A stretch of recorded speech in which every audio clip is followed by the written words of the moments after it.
haven't been sleeping as well as I would like to, and I'm a big advocate for sleep. We can talk more about that, the importance of sleep, but I am also a student of hope, and the power of of hope, the healing power of hope. You mentioned that I was a breast cancer survivor, so you know, that's something that I discovered during my treatment for cancer, the power of hope. And so you know, I think it's an interesting emotion, because sometimes it lays dormant until we really need it, but it's so powerful when we do find hope. So. And that kind of leads me into the next question, which is, you know, what has been a career or personal moment of yours that required the most amount of bravery? I think for some of us, we thought we experienced it all until the past couple of months. You know, someone once said to me, you almost get to really know yourself when you're actually in the valley. And I think so many of us are in the valley right now. So if you could share kind of, again, a personal moment of yours that required the most amount of bravery and how it turned out, that would be great.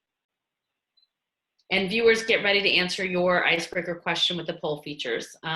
This is going to be the first poll question of the evening, so stay alert, because you got 30 seconds to respond after that box pops up. So join us and share your answer.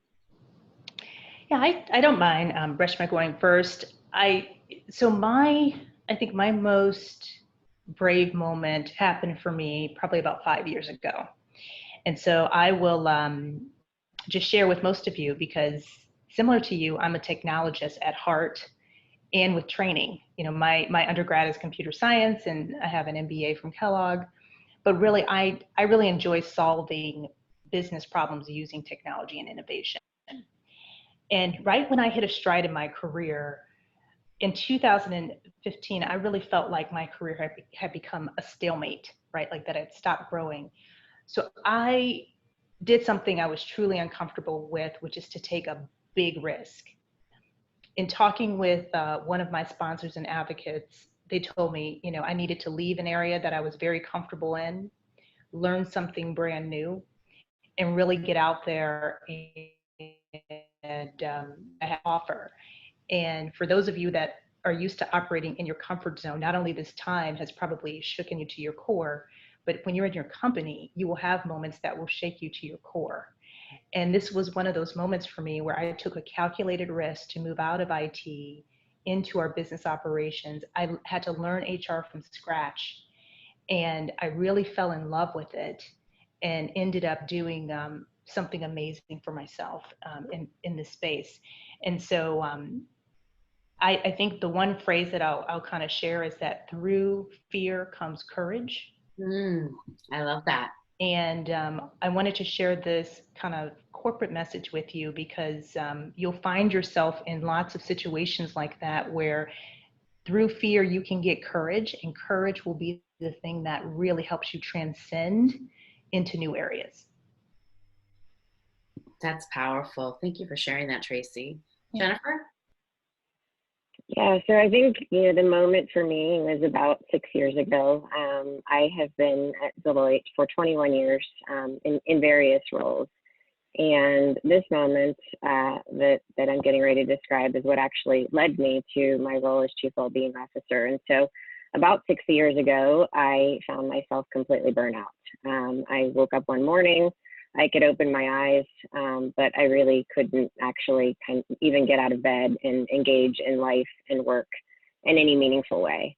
And so I, you know, was forced to take time off because I had to for my own health and my own physical and mental health.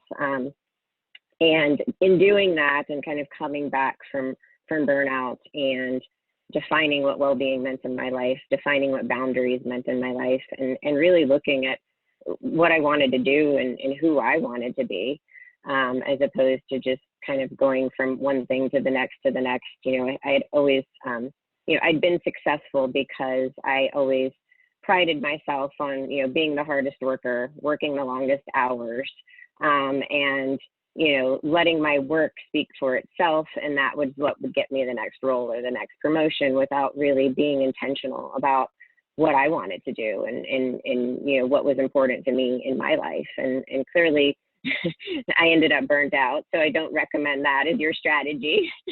But, you know, coming back from burnout, I became very passionate about the topic of holistic health and well-being, and really wanted to share what I had learned with others, so that they didn't end up where I ended up. And I was going to resign from Deloitte, and I went to talk to my leader and mentor, who is still a dear friend, and tell her that this is what I wanted to do, this is what I wanted to focus on, and you know, and that I was going to, you know, resign from the firm. And she said, no, you're not. And she said, if you need this, you know, why doesn't everybody else need it? So go back and, you know, put together a business case. And so that's what I did. I put together a business case for why well-being matters and why we needed a role, and programs and tools and resources for our people. And I, you know, called up other leaders and, you know, asked them to give me a chance and let me try this, that I really believed in it. And if it didn't work, that I would leave the firm. And so there was no risk to them. And that was about 5.5 years ago. And I'm still at Deloitte and still going strong. So it has worked out well so far. But it was, you know, a really brave moment to say, hey, I'm gonna dive in and try something that I really believe in. And if it doesn't work out, I believe in it so much that I'm willing to leave and go make it, you know, go make it work somewhere else. That's powerful. Thank you so much for sharing. I know we've done a poll to see where people are at, and how many people said it was their professional life versus their personal life. So I'm looking to see what viewers have to say. In the meantime, you know, I think if I had to answer, I don't even know what I would say. I feel like it's both, right? It's almost like at times for me, I would think that I feel like you know, what both of you talked about is almost like your body tells you that you got to rest. Like your body tells you that it's enough. Like your body tells you to make this professional change. And that's certainly what happened to me at 33 when I was in this job that I didn't want to be in a life that I felt like I was stuck. And that was really a change for me to start kind of living my life more bravely, and, you know, taking the rest, because you can never be brave if you're tired, and, you know what I mean, doing the things that we needed to do to basically take care of ourselves. I am still looking for the answers. I know it just popped up. Okay. I see it in the chat. I see it. So 84% said their personal life and 16% said their professional experience, which makes sense because, you know, we're talking to, like I just said, like I got my bravery in my professional experience when I was 33 years old when I ran for office. And up until then, it was like moments in my personal life, and I'm sure for both of you, where you had to really push yourself. Thank you guys, and thank you for our participants for participating in the poll. Before we dive into the conversation, I want to let folks know that today is going to flow a little differently than it has in the past 3 sessions. We had almost 500 of you submit questions around ways to maintain your mental health, which is incredible during this time. And it was really eye-opening for a lot of us who were able to kind of see your questions. And I'm not going to say that I didn't get emotional a lot. For that reason, we really wanted to make sure, the Girls Who Code team wanted to make sure that we took this entire session to answer your questions and to focus on many themes that we saw being repeated over and over again. I want everyone to know that at Girls Who Code, we respect everybody's privacy, and we will not be sharing who submitted questions, but we want to thank all of you for your thoughtfulness and for being motivated to help heal the world. Not to put any pressure on you, but it is on you right now to save us and to save this country, because we have given you a broken nation that I know that you will help fix. And part of getting you there is to make sure that your mental health is in check. And hopefully this conversation will help you on that journey. I want to move tonight into tonight's discussion. And I do, again, want to say one more time, I want to thank you guys for your honesty and for your candor and for your rawness and for your authenticity. There's a lot of emotion in these questions.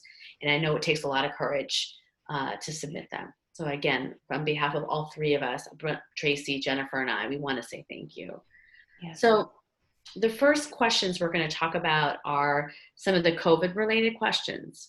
In the media, we're hearing conflicting information about what's happening. Some states have lifted their stay-at-home orders. Others are saying the numbers of cases are going up. Some people are saying that the number of cases are going down. I mean, I have 2 young children. I do not know what I should be doing at this moment at all. And I'm sure all of us feel that way. So I can't imagine what some of the folks on this call of you feel, because you're depending on leaders to give you answers, and they're not right now. And it's very confusing. So, the first set of questions kind of is going to address how viewers have been affected and the ways to manage your health and wellness at this time. So I want to start with question 1. Here we go. I feel blessed to have been offered a virtual internship, but I am struggling with anxiety, depression, and being productive when it feels like life has just stopped and then exploded. I want to show up as my best self this summer, but feel that if I share this with my internship manager, my offer will be rescinded. Do companies support interns and employees who suffer from mental health conditions, or do they fire them? Jennifer, can we start with you? Yeah, absolutely. So to start, companies absolutely support employees that struggle with a mental health condition. As a matter of fact, you cannot be fired based on the simple fact that you struggle with your mental health or you were diagnosed with a mental illness. And it's actually not even something that you are required to disclose in any way, shape, or form to your employer unless you choose to. And if you choose to, it cannot be held against you grounds for firing. That would be solely based on performance or some other reason why you would need to get separated from the organization, but it would not be based on the fact that you struggle with your mental health or you were diagnosed with a mental illness. And I think I'm starting there because I think that that's just really, really important for people to know and to understand the laws that are actually associated with that. But beyond that, and within Deloitte and my role at Deloitte, so first of all, I struggle with anxiety. I've lived with anxiety for many years, and way prior to COVID. And I'm very open about it. I've actually been published in Harvard Business Review talking about my struggles with mental illness and what organizations and leaders can do to support their employees. And so at Deloitte, we have a lot of programs, a lot of tools and resources. We have a program called Mental Health at Work.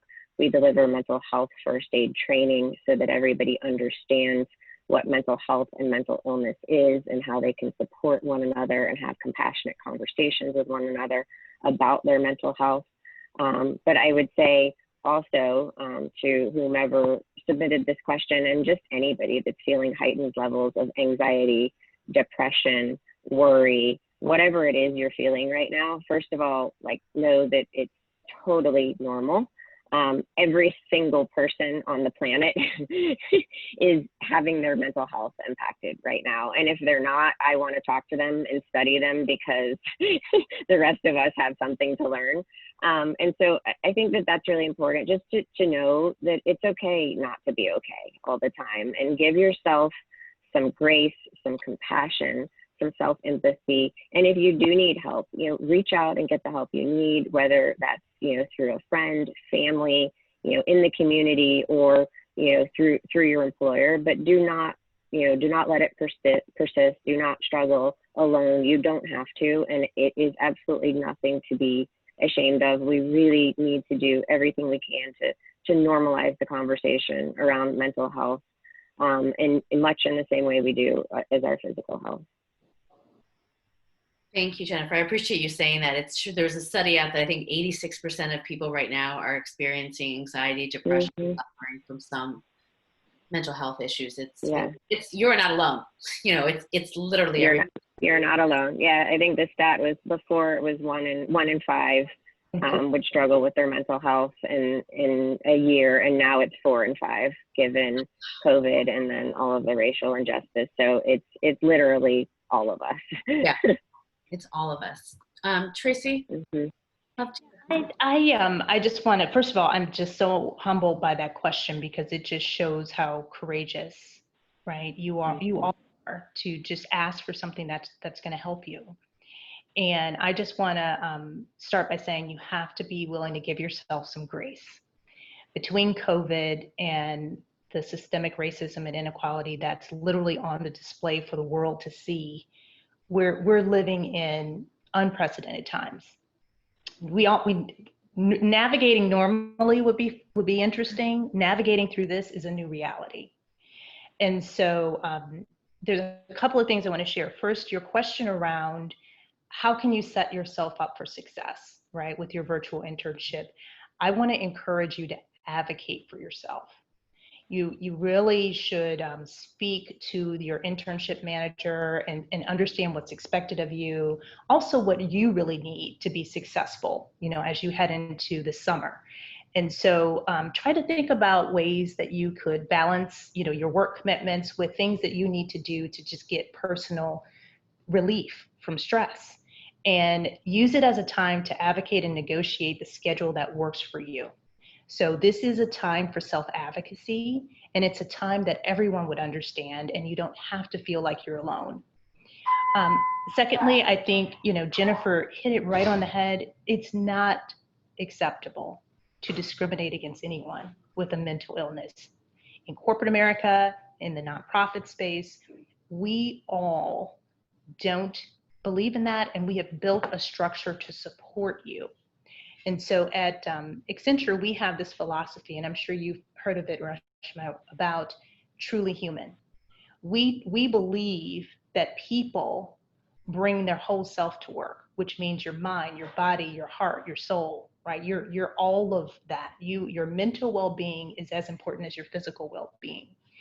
And so there are lots of things that we have tried to put in place to help others, and I'm sure other companies have done the same. So we do have an employee assistant program. So it's for interns as well as employees, and it's confidential, right? You can call 24/7 and get the resources you need, everything from face-to-face or virtual consultants, with a zero tolerance, right, against any type of retaliation. And there's mental health employee resource groups. So there are communities of people, that will wrap their arms around you that are also feeling this, so that you have a comfortable space to be able to talk through issues. So as you're going into your companies, kind of seek out those ERGs and use it as a place to really share and feel comfortable. And then there are, lots of mental health allies. Like we have about 600 people across our company who, through a ping or a phone call is an ally that you can reach out to and get help. And so I really encourage you as you start your internships to seek out the things that are there for you, and know that you're not alone, and it's okay not to be okay. I love that phrase, and we for sure need to honor that today. Right. Thank you for that. I think this next question goes nicely into where you guys started. What are some recommendations for prioritizing mental health and self-care while struggling with technology fatigue and getting used to the new normal of working from home? So the two things I do is I turn off video. I know I'm on video, but a very wise engineer told me that the reason why we're so exhausted after video is because of the delay time, right? Between when somebody's actually talking and things. Your brain is actually doing more work than if you were just on the phone. So in the beginning, we all wanted to see each other. Now I'm like, I just want my mental sanity back. So I'm turning off video. The second thing for me is I've tried to maintain my routine. So I work out, and at 7:30 in the morning, even though the baby's waking up and the dog wants to go out, I'm out the door and I'm running. And so doing something that I do at a time that's inconvenient for everybody else is the key, because it's made me keep prioritizing myself. So those are the two things I've been doing. But love to hear what you guys are doing. For me, I agree. It's really been about setting a routine because just to give context, prior to COVID, I spent a lot of time on the road. So I'm in multiple countries, several times a month. And it's been different being physically in front of a computer all day, every day. I have, as you saw, two young daughters who were homeschooling and a husband who's a lawyer that's on calls 10 hours a day as well. And it becomes difficult to separate kind of work from family, right? And you also separate you being on versus off. And so one of the things that I did was really set a routine where, I agreed to kind of work 9 to 4. And at 4, I turn everything off. We go for a walk as a family. We've actually discovered the park across the street that we really never had time to visit. And we sit out there and read and just enjoy each other. And you have to kind of put those boundaries in place for yourself so that you can physically turn off. The other thing that I'm really passionate about is sleep.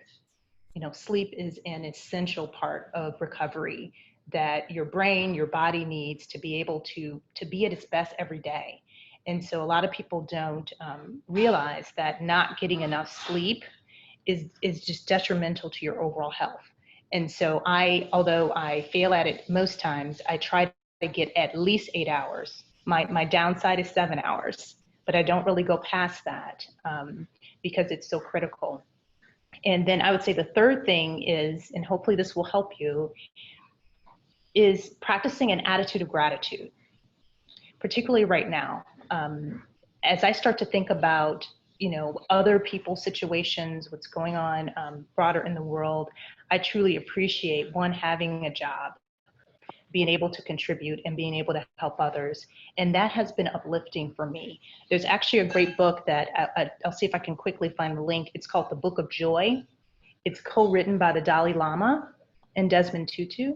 And it really gets to the simple things in life that we should appreciate, right? And sometimes that gets us out of our focus on just getting deliverables done and checking off the checklist and really enjoying life for what it is. And so that's been also helpful for me. Thank you. Got some wisdom there for myself. Jennifer, would you share? Yeah, absolutely. And I think some of mine will be repetitive, but certainly, I call them my self-care non-negotiables, and they involve eating, sleeping, moving, and so similar to the two of you. And in terms of technology, I put my technology to work for me. And so if you look at my calendar, it has time in my calendar for breakfast, lunch, dinner, movement, and bedtime.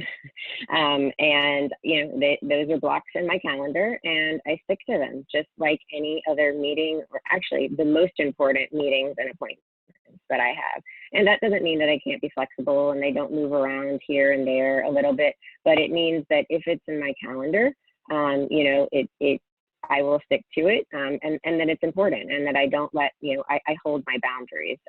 And the other important thing is communicating what your boundaries are and what your needs are to others, whether they're in your home, whether you work with them, and creating that culture of authenticity and trust, and letting people know what you need and asking them what they need, and supporting one another.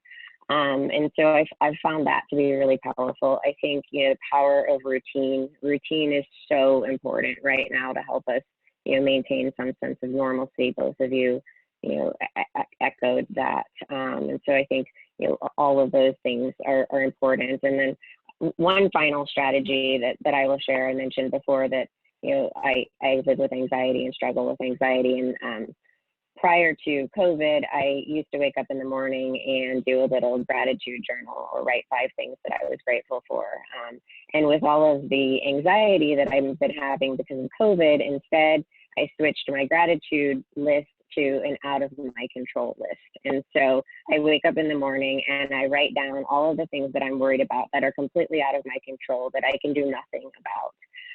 And just getting them out, getting them on paper, and then moving on with my day.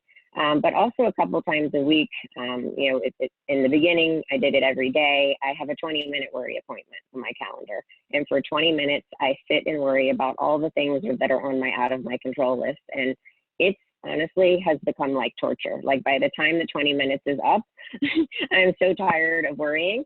You know, that, you know, I put it down. And if those worries come up again later on when I'm trying to engage with my husband or my family, or if I'm trying to sleep, because that's one of the times when my worries seem to creep in, I just remind myself that I have a worry appointment tomorrow and that I can get to those worries then, and there'll be plenty of time and space for them. And that's been a strategy that's been really, really helpful for me during this time. Thank you, Jennifer. So our last question for this segment is, just starting out in the workforce, it's exhausting, straddling the line of expressing our thoughts to make an impact, being unprofessional, and being successful.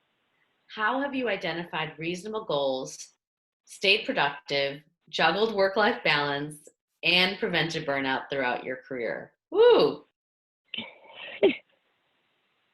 Jennifer, do you want to start? Yeah, so great question. And I think based on my introductory comments, clearly I did not I didn't avoid burnout.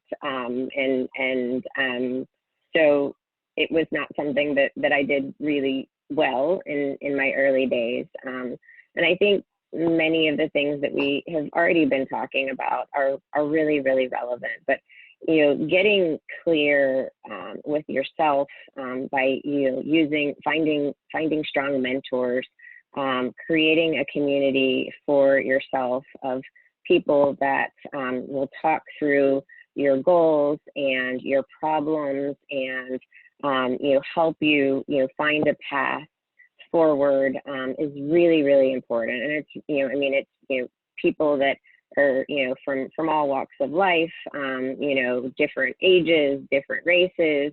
So you make sure that you're getting all kinds of different points of view. I found that to be just really, really valuable to me in my life. And you want people in your life that aren't just yes people, that aren't going to just say, oh yeah, that's a great idea every time you bring them an idea or you discuss something with them. You want people that actually are going to say, hey, maybe that's not such a good idea right now, or I don't see you, loving that, or maybe you have, too much else on your plate right now, and you can hold off on that for the time being. And so I call it my own personal board of directors, and I think that that's something that has been really powerful for me post burnout.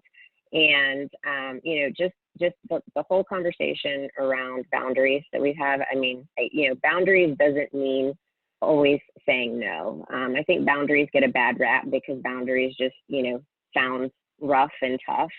But I've always been fascinated by the fact that, we have boundaries for our home. We lock our homes to make sure that people don't come in. We lock our cars. But we don't set boundaries for our own personal health and well-being, or we have a hard time doing that, right? And so we protect our things, but we don't protect ourselves. And I think when you put it in those words, that you're kind of like, oh yeah, I really need to have these boundaries. And so boundaries aren't always about saying no, but sometimes it's about saying no, not right now, or no, how can I engage in a different way, or no, how can I find someone else to help you. And I think that that's a really important skill for everybody to learn, because early in my career, I said yes to everything, and it doesn't work. And it doesn't get you to where you want to go all the time, right? I mean, just saying yes does not get you, to your end game. A lot of times it takes you off track. Yeah. Tracey, do you have anything to add before the next segment? Yeah, I think, I just one quick thing. So I really feel strongly about this area, and I know why you're asking the question, and I'll just share something personal. No one will really remember that I was a managing director at Accenture. What they will remember is how many people that I helped. How many walls did I take down? Really, how did I drive some systemic change? And the way to be purposeful is to not take on too much. And so I will just share a personal strategy that I have. I really have come up with 3 things that are important for me. The first one is I want to be present with my family. My second one is I want to be an authentic leader, right? I want to live my core values through my leadership. My third one is I want to make an impact in my community. And so what I do is, as opportunities come up, as people, vet for my time, I compare that to my 3, right? And if they're not part of my 3, I use my voice to say no, right? And so using your voice to say no gives you the space to truly live a life that's purposeful and impactful. And so just keep that in mind. And it's worked for me for the last 20 years. And I truly feel that, I'm going to be able to create the legacy that I'm looking for. I love that. It's very clear. Thank you, Tracey. Now we want to move towards another set of questions that's going to address the injustices against Black and minority communities. And again, these questions were incredibly thought-provoking. They were raw, they were honest. People shared their fears and their thoughts. And again, I want to thank everybody, all the folks that are on this call, for doing that. I know it's hard. And as Tracey said, so many of you are exhausted. And so taking the time to write those questions, I am expressing gratitude, and on behalf of all of us, for that. Before we begin, I'd like to poll the audience and ask, how are you feeling at this time? So while people are answering this question, it has been, I'm not feeling great. Not to date myself, but, I remember Rodney King. I was out in the streets when Trayvon Martin died, and Eric Gardner. And whether I was organizing a protest or marching at a protest, I feel like my son Sean grew up making protest signs, asking for people to be able to breathe, asking for our Black brothers and sisters to be able to breathe. And so to watch what we watched in Mr. Floyd's murder was just, you can't unsee that. And to see how many of our Black brothers and sisters and how much of a toll it's taking on them is hard and painful. And so I've been doing the work, and of course, as always, I always see Girls Who Code. We are an organization that's fighting structural racism every day. And so we have been double downing on our girls. We've been having really powerful conversations with our staff. Last week was a really emotionally hard week because we had a lot of hard conversations. I felt I spent the entire week just crying with them. All the leadership lessons of not crying with your team were just out the door. And I learned a lot from them. And so I am grateful for that reflection in this moment. And sometimes, again, you have to be in the valley, right? To take a good look. So that's how I'm feeling. I know, let's see if I'm learning how to do this polling. Most of the audience is feeling doubtful and confused, which are tied at 26%. Thank you. My hope, though, is that you leave this conversation and you feel prepared to fight another day. We need you. Some of us in this room, where I think we're all kind of in the same age group, we've tried and we failed. Our generation, our leadership has failed you. And so, Arundhati Roy has this great thing about how we're in this portal between the past and the present, right? And these past leaders just need to make room for the future, and the future is you. And so I hope part of this conversation tonight leaves you feeling exhausted but hopeful. So our first question is this. As a young Black woman from an urban community, I've been told countless times that I have to work 10 times harder than my suburban white and Asian peers to be seen, which has proven to be true. What are some of the methods I can use to remain steadfast and assertive in my goals, and fight imposter syndrome when faced with immense negative pressures from others in society. Tracey, I'd like to call on you. As a Black woman, as a Black leader, with your background in DE&I, how would you answer this question? Yes, absolutely. And I, thank you. First of all, thank you for the bravery of asking this question, because it's something that we often in the African American community talk about with each other, but it's important to bring it into this conversation, right? To talk about it with our advocates and allies. So I just want to share some truth first, right? The reality, we as African American and Black women, we must work harder, as we are still living in a world where unconscious bias exists and we're underestimated. These are the facts. And my suggestion is that you practice self-care along the way so that you don't burn out. But delivering at your 100% is a must. And if you can tie that 100% to your passion, right, and really get clear with the mark that you want to leave in the world based on that 100%, what you will find is that that's going to bring you inner peace. It's going to bring you focus. It's going to bring you drive. And that is going to sustain you. And I'll just share my story. As I mentioned, Reshma, I'm a technologist at heart, and I drive innovation for Accenture every day. But many times when I walk into the room, people think I'm part of the team instead of leading the team. Mm-hmm. Real talk. And my purpose as an African American woman at Accenture is to run a core part of our business one day. It's to be part of our C-suite as a P&L leader, right? And my purpose is I want to show that that can be done while being married for 20 years, raising 2 beautiful children without a massive support system around me, and really staying active in the community. My purpose is to show that that can be the new normal, just like the Cosby Show. And I'm definitely dating myself with that. But just like the Cosby Show was something that everybody aspired to be, I want this to be something that is inspirational for you. And so although I'm tired and the whole idea of work-life balance honestly doesn't exist, I practice self-care because it's really about fulfilling that higher purpose. Thank you for that. Jennifer, do you have anything to add? How you've assisted colleagues with similar situations?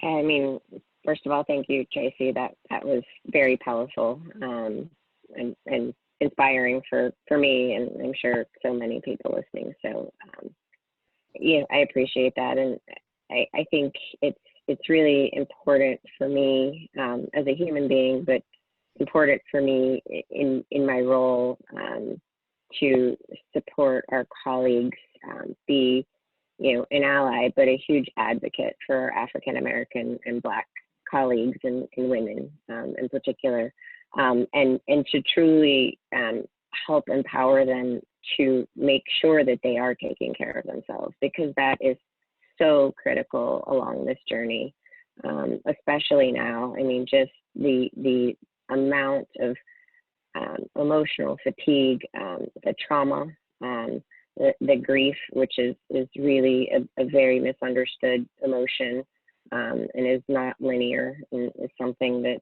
in some ways probably all of us are experiencing just from the loss of life as we knew it. And I think that's where the doubtful and confused comes in.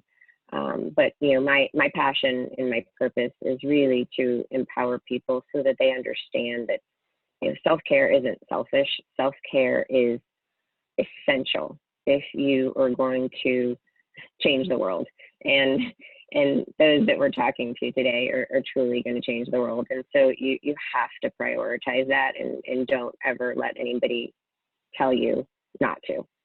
It's the number one thing that you must do in order to to persist, to be brave, and to be successful.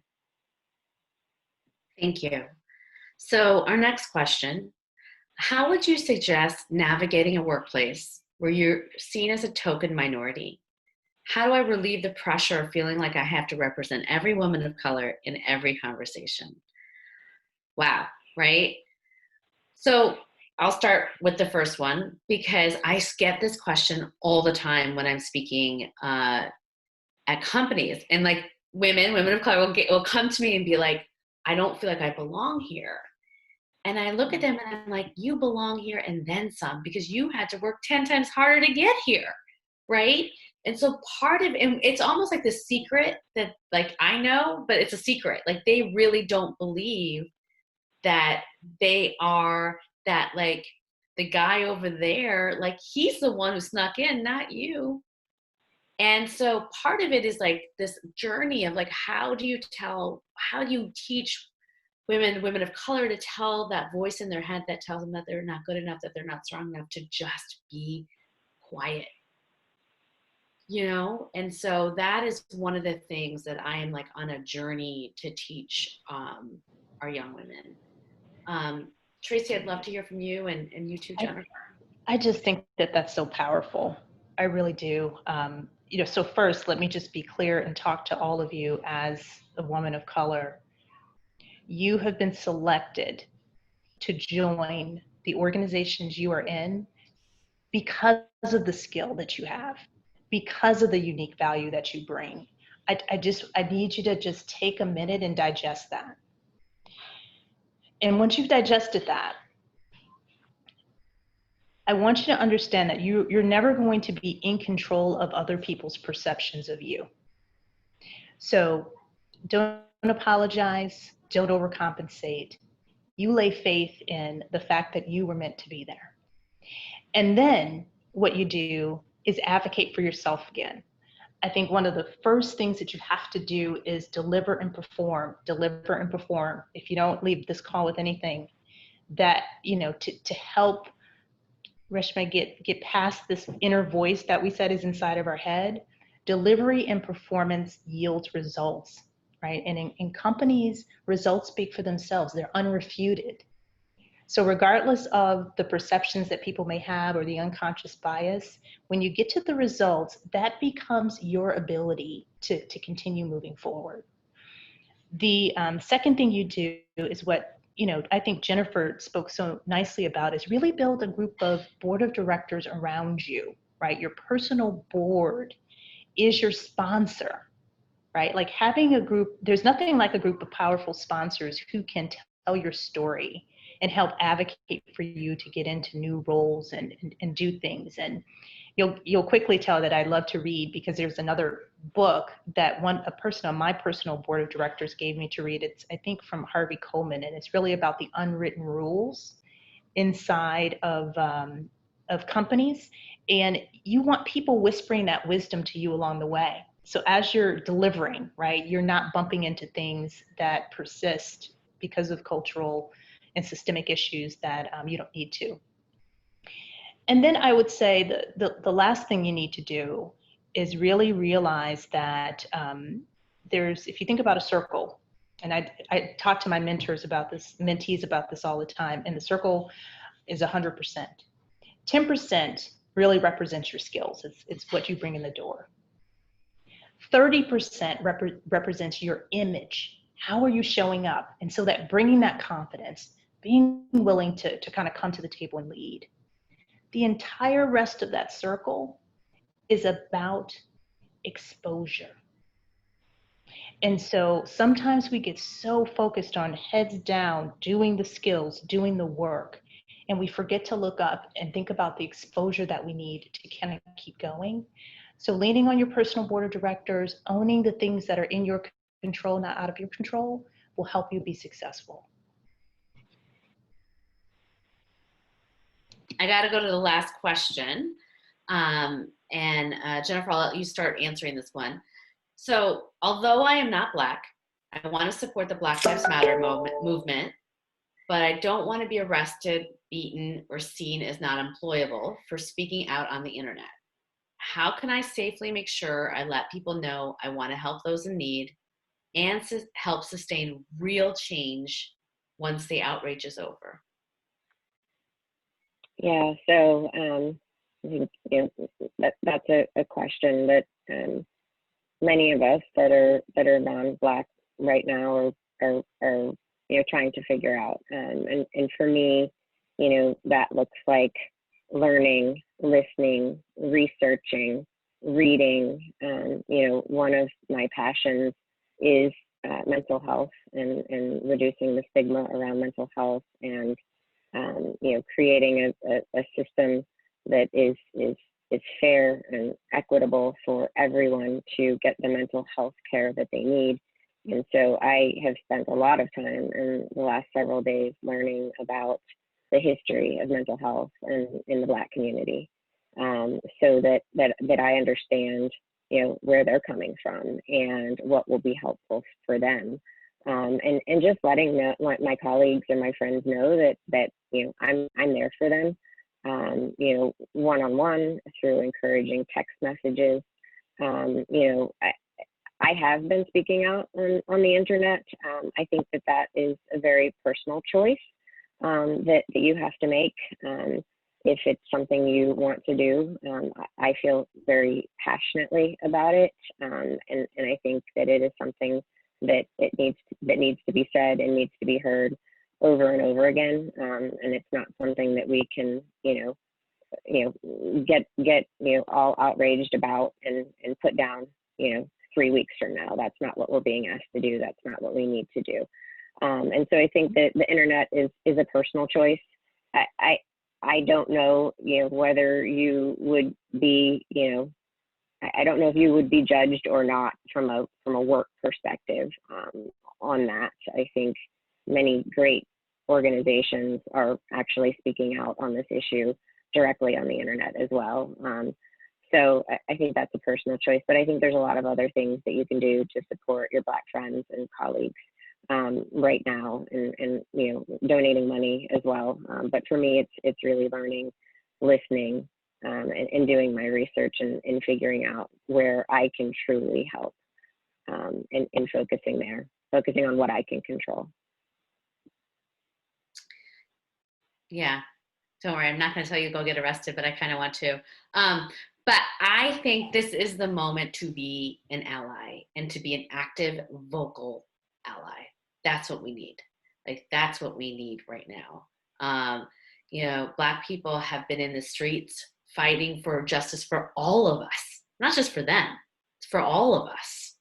And so you need to almost put yourself out of your comfort zone a little bit and go there. Thank you, everyone, for your amazing questions, and to our panelists for sharing their thoughts. So we've come to the end of our discussion. I hope all of you enjoyed our time together as much as I did. I think I wasn't smiling when I started this conversation, but I do feel better. So thank you, Tracey and Jennifer, for your wisdom and your generosity of your time right now.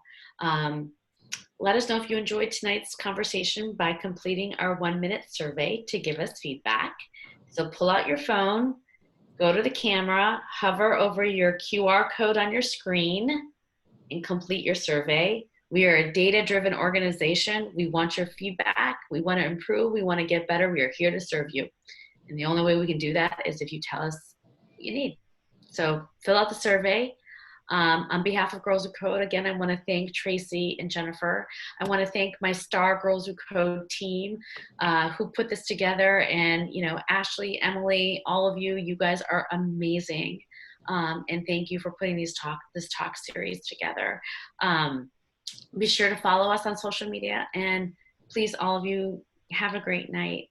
Go for a walk, turn off the lights, put on some Netflix, snuggle with your dog, which is what I do. But take care of yourself and be good to yourself. Thank you. Thank you, Reshma.